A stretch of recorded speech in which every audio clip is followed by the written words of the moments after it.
What?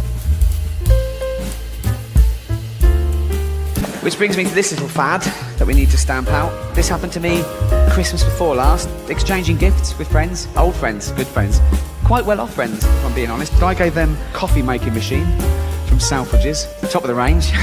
They loved it, and they gave me mine. It was just a card. I thought, oh, vouchers. I opened it up. It wasn't vouchers, it was just a card with a picture of a goat on it. And some stuff about, and I said, what's this? They went, oh, our gift to you is we gave a goat to an African family. What? I'm looking at the machine thinking, is it too late to say that's a mistake? Take that back. They had it under their arm, right? So, I went, what is it? I went, oh, we bought you a goat and we gave it to an African family. Oh, did you? Oh. So I've got fuck all, basically. That is basically what you're saying, isn't it? I mean, why the f would know this African family? Why would I give him a goat? Why would I give him my goat? A goat I didn't know I had to go. Give me my fucking goat. Where's my goat? I mean, the arrogance. So I got you a goat, but I gave it away. Next year, I got you a hedgehog, but I threw it to some gypsies on the way. Is that all right? This serves no purpose. Good for no one. They're 50 quid down. I've got nothing, okay? The African family's going, not another mouth to feed, right? Goat is going, where the fuck am I? What the fuck? A week ago I was gambling around the Cotswolds. There was grass and tourists with nuts and shit. This is a fucking dust bowl. This is shit. There's no way the goat wanted to go to Africa. There was no way. It was basically kidnapped. It was abducted. It was put in a sack and bundled on a boat to Africa. Like Roots in reverse. There is no way that, when they said, do you want to go to Africa? No way, no. Come on, why didn't you want to go to Africa? Lions. Come on, why didn't you want to go to Africa? AIDS. Well, that shouldn't affect you. It shouldn't.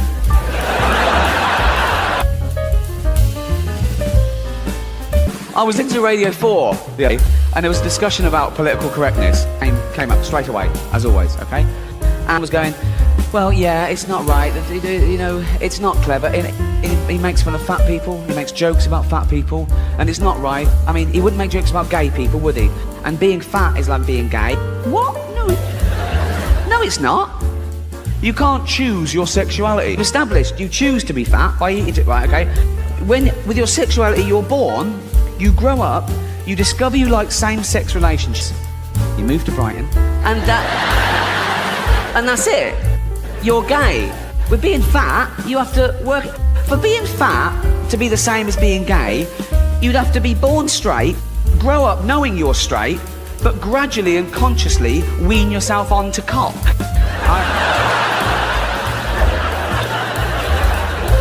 Do you know what? It doesn't happen. Happy 16th birthday, son. This is Raoul, right? Suck his cock. I'm heterosexual father. All with his newfangled words. Suck his cock, come on. I don't like cock, doesn't like cock. How do you know if you've never tried it? Suck his cock, come on. Oh, Raoul's cock for your father. He's paid for it. Come on, suck. I don't like. Just try it. Just suck a little bit of cock. Just try. Oh, he's bloody playing with his cock. Put it in your mouth. In your mouth. Oh, come on, suck it, you bastard. Suck it. Oh, it's not so bad, is it? I fucking love these. When that happens, being fat will be like being gay. Until then, it's hence.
accused in the past of having a go at fat people. I've never had a go at fat people. I've only ever pointed out the scientific fact that you get fat, you put on weight, you put on a subcuticle layer of fat if you take in more calories than you burn off. That's indisputable, okay? I don't judge them in any other aspect of their life, but they got fat because they took on more calories than they burned off, okay? And they knew that is what was happening. No one ever got fat behind their own back. No one ever went, oh, what the fuck's that? No one's in to thin people's apartments and injecting their lettuce with 1 million calories, okay? So they're doing it with their own free will, and they know that's what's making them fat, okay? You see a fat person surrounded by puddings, right? You go up to him and go, Frank, you know what's making you fat? He doesn't go, is it all the running? He knows it's... So what I'm saying is, you get fat if you eat too much, and you know that's what's happening. But I don't judge them in any other aspect of their life. I don't make value judgments on any other corridors of their existence. A fat person, I don't go, oh, he's fat, therefore he's probably jolly. A lot of them are miserable. If I see a fat girl, I don't go, oh, she'd be pretty if she lost weight. That's rarely the case, so don't... A lot of them eating because they had fuck all to lose, if I'm being... I don't want people to feel uncomfortable at one of my gigs, so next time, buy 2 seats. Right? I'm joking. I haven't got a problem with fat people. In fact, I feel sorry for them. No, even though it is... sorry for them, particularly women, because I think fat is a feminist issue. Men get fat and we go, fuck it, all bought and paid for, right? We don't come under the same scrutiny of society as women because they're inundated with how they should look. This size 0 models and magazines with look like this and this diet, that diet, keep your man. And I think that's such an effort. You see fat girls, they make an effort. They've always got lovely hair, aren't they? They're always having their hair done. They've always got lovely hair and lovely long nails. They make an effort. Anything but jogging. Right? They love high heels, don't they? Fat girls, they love high heels. They think it makes their legs look less. It doesn't. You can just hear them now. Down the lawn, it's good for it. Go on, there you go. But I'm not having a go.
Okay, let's get on with it. The show is quite long, but not long as when I saw Ken Dodd at the open air theatre in Regent's Park.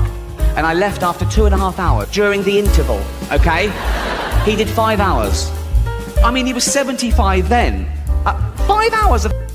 And I was a girlfriend, and we were the youngest by about 30 years, I think. Everyone like in their 70s, and they must follow Doddy around, and they knew they were in it for the long haul. They come in cagoules and pack lunches, right? And I don't know if you've been to the open air theatre at Regent's Park, but it's like this, without a roof, obviously. It's got a stage show, and it's got fixed seating, okay? It's sort of like ambulance seating all the way around the outside. I think it's in the middle. I just left that wild. You can't sit there. It's just like, I want to say grassy knoll, but I'm not sure I know what a knoll is. I've only ever heard that when people are talking about the Kennedy assassination. I assume it's a hillock, but I didn't want to say hillock when the president's had his brain shot out because it's vaguely comical, isn't it? You go, the president's been shot. Oh, well, from where? A hillock? Of what? So they say knoll. And so you go, oh no, shot him, and what the fuck's a knoll? It adds to the mystery. Anyway, so I looked down, realised that one person, I use the term loosely, had sort of sat there, okay, and the security had let her, and people were ignoring her. I thought, anyway, she was a bit, and oh my, she was. I'm trying to be politically correct tonight. I'm trying to avoid the phrase fat mental bird, but that's what she was. What use euphemisms like that? They go, like they're trying, but you've said it. We know what you've said mental. In fact, you've said it so more people can understand. The deaf can understand what you're saying now. And they don't fat anymore. They use euphemisms for fat. They don't want to say fat because it's a derogatory term. It's not. It's descriptive. Okay. They say things like, "Oh, you know Brenda? No. Oh, you know Brenda, but big girl. What? 7 foot? No, not tall. But big. What does she look like? But, you know, she's clammy even in winter. Say fat. You know Brenda. She's out of breath just standing up at her desk.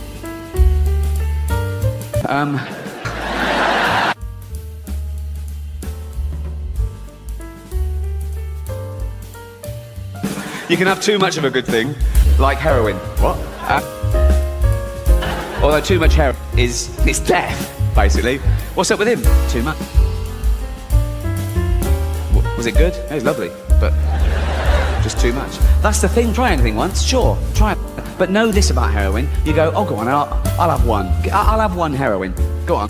That's right. Oh, just have the one. Oh, that's just. Oh, that's fucking lovely. Give us. I can't just have one. They're like hobnob. Or serial killing. That's surprisingly Moorish. You think, oh, I'll just do one heinous crime. I love all that. I'll just go out. You go out, tooled up, and you chop someone up, and don't just kill them. If you're a serial killer, kill them, fuck them, eat them, right? In that order. At least have a fit. Do you know what I mean? See you on telly in 10 years' time going, oh, why'd you do it? Oh, Ricky Gervais told me to try heroin and be a serial killer. Oh, what did you do? I just killed him. Well, you didn't fuck him and eat him. No, get out of my fucking court. So, and you go, right, I've done that. Get rid of all the body parts. All of them. Keep a bit for later. What? Oh, wow, Jesus Christ. Oh, maybe you shouldn't mix alcohol with painkiller. It just seemed like a waste, right? And you get home and you go, right, I've done that. I'll never have to do that again. Before you know it, you're B&Q with a brand new claw. I'm going, oh, fuck me. Here we go again. So, just be warned that God isn't gay. God said to Noah, I am so angry with men and women. Whatever. But I have made my mind up to destroy them all.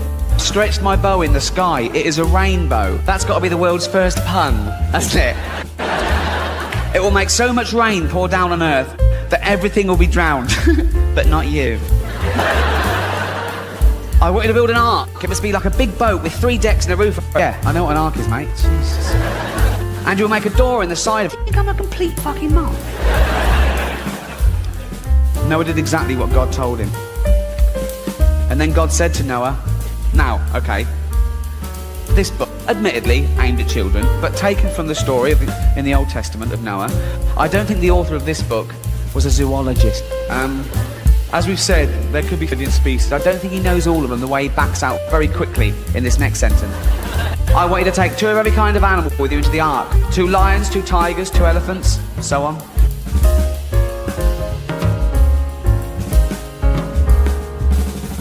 Look after them well and keep them alive. And Noah did what God said. Now, I want you to study that scenario. So, God is angry with mankind, okay? He's wiping them out and starting again with just Noah and his wife. He's angry at the animals as well, for some reason. I don't know why, but he's going to start again, 2 of each, right? He calls a flood, builds an ark, okay? Noah says, right, 2 of every kind, you two. There's a fucking stampede. Every animal species, 2 elephants, 2 toucans, just walking.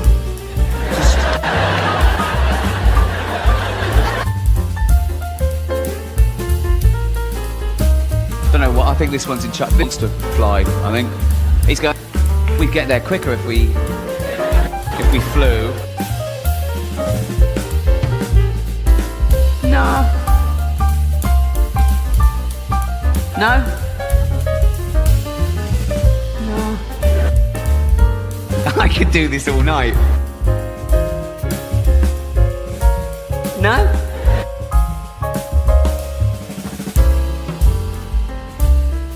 Nah.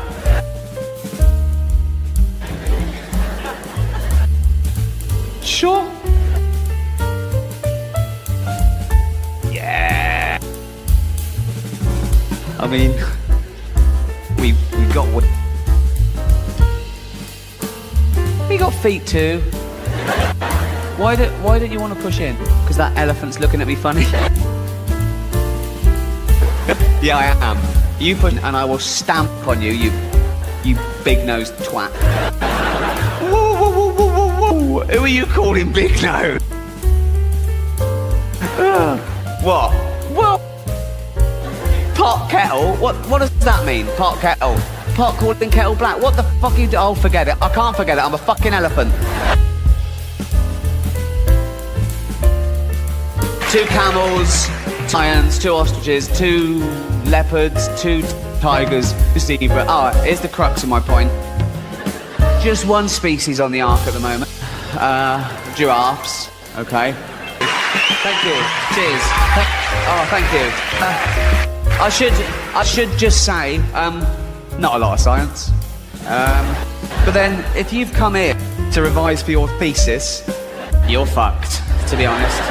I should have called it an investigation into the rational and non-rational. We imposed sort of scientific method on a few. We busted a few myths, remember? Fat birds losing weight and looking at... Remember that one? We did that. And we looked at a few things you may or may not believe in. Religion, racism, homophobia, 2 things I've never been a part of because they're born of ignorance and fear. And it's fear that I think threatens rational thought more than anything. I've always considered myself a sort of liberal, rational sort of bloke, and then after 9/11 the world went a bit crazy. Understandably, the rules suddenly changed and there was a lot of anger and fear and finger pointing and hysteria, and I still try to remain rational in it all. I'd be in the pub with friends and I'd be going, no, you can't say, that's a generalisation. Oh, you just read that. No, you don't, that's not true. That's a received wisdom. That's not you can't tie everyone with the same brush. No, it's still the safest form of transport. It's 16 million to 1. Trying to remain rational. That's in a pub. When I'm flying, we're like, check him again. Can we? What the What? He's getting on my... I check him. Can I fucking check him? But that's fear. I've always been a nervous flyer, actually. And I flew soon before, and straight after. And always in and out of, like, New York and LA. And I tried to remain, again, radical. No, it's even safer now. It's even safer now. It's hard to get... And then I found out that a suicide bomber doesn't have to get on the plane now, or they don't even have to commit suicide. Now they got heat-seeking missiles that can take the plane out in the first 10 minutes of off. So now I'd be on the plane like that. Like, we're out of range. Now who's got the bomb, right? I flew a couple of weeks after 9/11, and there was an internal flight from New York to LA, and we get off. I go, right, we're out of range, okay. And I was still a bit nervous, and I said to the air hostess, have you got any magazines? And she went, quite loud and blasé, she went, no honey, we've got no magazines. We've had to undertake severe cutbacks because we're one of the companies being sued over 9/11. Don't mention 9/11. Surely a new rule book went round. Don't mention 9/11 when you hand out the chocolates. Just, you know. 2, don't say severe cutbacks. Because I don't think of magazines anymore. When you say severe cutbacks, I think of a bloke in an aircraft hangar earlier that week going, do we really need all these rivets?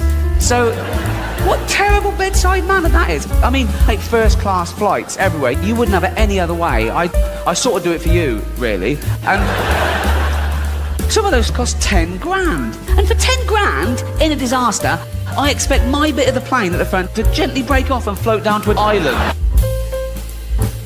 It doesn't. I'll die with the rest of you fucking losers. That's not fair, is it? I know you tried to save me, but you couldn't. Just be... I'll probably be the only one mentioned on the news. You'd be 450 London, JFK. The whole week in America leading up to that flight, on every channel on TV, there was a rolling ticker tape that said America on red alert, okay? And every bulletin said, we have an intel that there's going to be another 9/11 this weekend in New York or LA. Do not fly unless you absolutely have to. I had to, I was filming. And if you fly, be extra vigilant. Okay, so I'm there. Only one in the first class lounge, right? And I'm trying to remain philosophical about it. I'm thinking, right, today's the day you definitely don't try and get a bomb on the plane. Do you know what I mean? You think, no, everyone's, wait till Monday, right? And I'm there, and about 15 minutes before boarding, into the first class lounge comes this guy. I don't know whether North African or Middle Eastern, but he had all the gear, and beard, everything. Steel attaché case, okay? Here's your middle class, rational liberal. I go,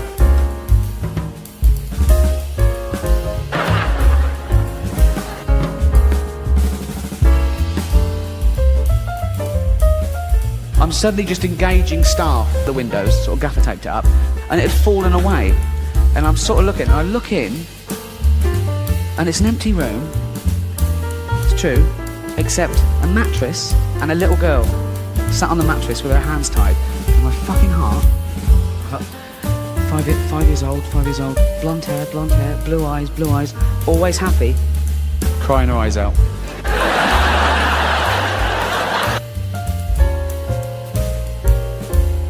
It couldn't have been her, I left it. She's been fantastic. Good night. Cheers. Thank you. I hope I haven't offended anyone with any of the subject matter, you know. I really do, it's not the point, but if I have offended them, and I'm sure I have, then I don't apologise for it, because there's a spate of comedians going, oh, sorry, I didn't mean it. Shouldn't have said it then. You're an idiot, right? There's this pressure of going, oh, this witch hunt. Are there things you shouldn't make jokes about? No, there's nothing you can't make a joke about. It depends what the joke is. Comedy can be good or a bad place. It's contextual. It's like this debate about swearing. Is swearing okay on television? It depends. Use your common sense and your remote control. Don't write a letter. It's like, be warned, right? If it's a documentary about prisoners on death row, there's probably going to be a bit of language, okay? They've got nothing to lose, right? Whereas I'd complain if it was the news and Trevor McDonald came out and went, oh, fuck me, nasty train crash, right? I go, no, Trev, it's straight, that's the news, mate, that's, right? If I was watching Antiques Roadshow and Michael Aspel was there with a sweet old 90-year-old man, and he went, Albert, this ring your dead wife left you is worth fuck all, and she's made you look a right cunt on telly. Actually, I'd love that, that would be amazing. Best episode ever. No, but what I'm saying is, there's this big thing about, sick jokes. Oh, sick jokes. Oh, sick joke. Thing is, you tell a sick joke with the express sounding that neither party is really like that. I wouldn't tell a sick joke to a known paedophile. Wouldn't go, here mate, you are going to love this more than anyone. Right? Do you see my point? Right? And I've never been in trouble for anything I've said because I don't care what people think and I refuse to apologise for it. I mean, growing up, I always used to sort of like, you know, test the boundaries a little bit and try and get laugh at things they thought they shouldn't. I remember when I wasn't a kid, I was about 25. Me and my girlfriend had met this other couple. They'd moved down from the north, okay? And they used to come in the place where I used to work, and we had a couple of drinks with them. And then one day they invited us to a party, and we went along.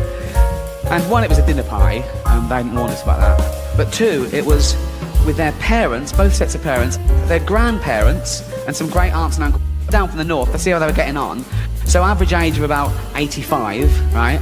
And I think we were in after. I thought, oh, we got no one there our own age. Oh, what, that Ricky and Jane, invite them. So came along, and we're still sort of getting to know them. And as I say, I always just do, you know, muck around and make up jokes and see if I could, you know. Brits, we use humour all the time. Two Brits meet, and it's the first one to get a gag out, okay? Whether it's irony, satire, silliness, we use it as a sword and a shield and a medicine, but mostly as a getting to know you. Are you like-minded? Okay. So I told this joke. I started off lightly, in case they didn't like that sort of thing. I said, why did the little girl fall off the swing? Because she had no arm. Yeah, right? Okay, swing. And they laughed a little bit louder than that. There was only two of them, so thanks, right? So, okay, they get it. They like that sort of thing. And, you know, you up the ante a little bit. And I told this joke. Oh, okay. Then we have a little drink. Start the car. Right. I was running in. She's only 6. Hello, dear. Hello, Daddy. What have you been doing then? I'm playing in the park. Oh, with your friend? Yeah, until the man came along. Till the man came along? Yeah, a man came along, and he asked my friends to leave, so it's just me and him. Darling, come over here. Come on, darling. Whatever happened, none of it was your fault, okay? But tell Daddy every detail. What happened, darling? What happened? He took me behind a wall so no one could see what we were doing. Oh, God, darling, and then what happened? He took my dress off. Oh, God, darling, what happened then? What happened then? He took his thing out. Oh, God, what happened then, darling? Nothing, that was it. We'll make something up.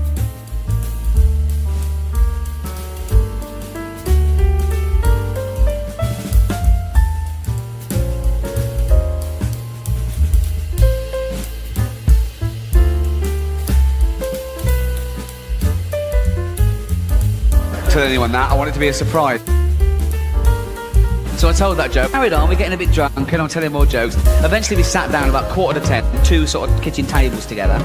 And the host sat at either end, and they sat me in the middle. A very sweet, but very deaf, sort of 80-year-old man. So the conversation was a bit stilted. And after about 20 minutes, Ian, one of the hosts, pipes up and says, oh, tell that joke. What? And all the old people go, oh, we love joke. Who are you? I looked at Ian, he went, it'll be fine. I went, okay. And he sort of got on with this conversation. I went, oh, they're all like that. All sweet old faces. I went, Father, sitting there reading the paper. His little girl comes back, told the whole joke, got to the bit, oh, make something up. And they went, silence. I looked at Ian, he went, not that one. Thanks very much.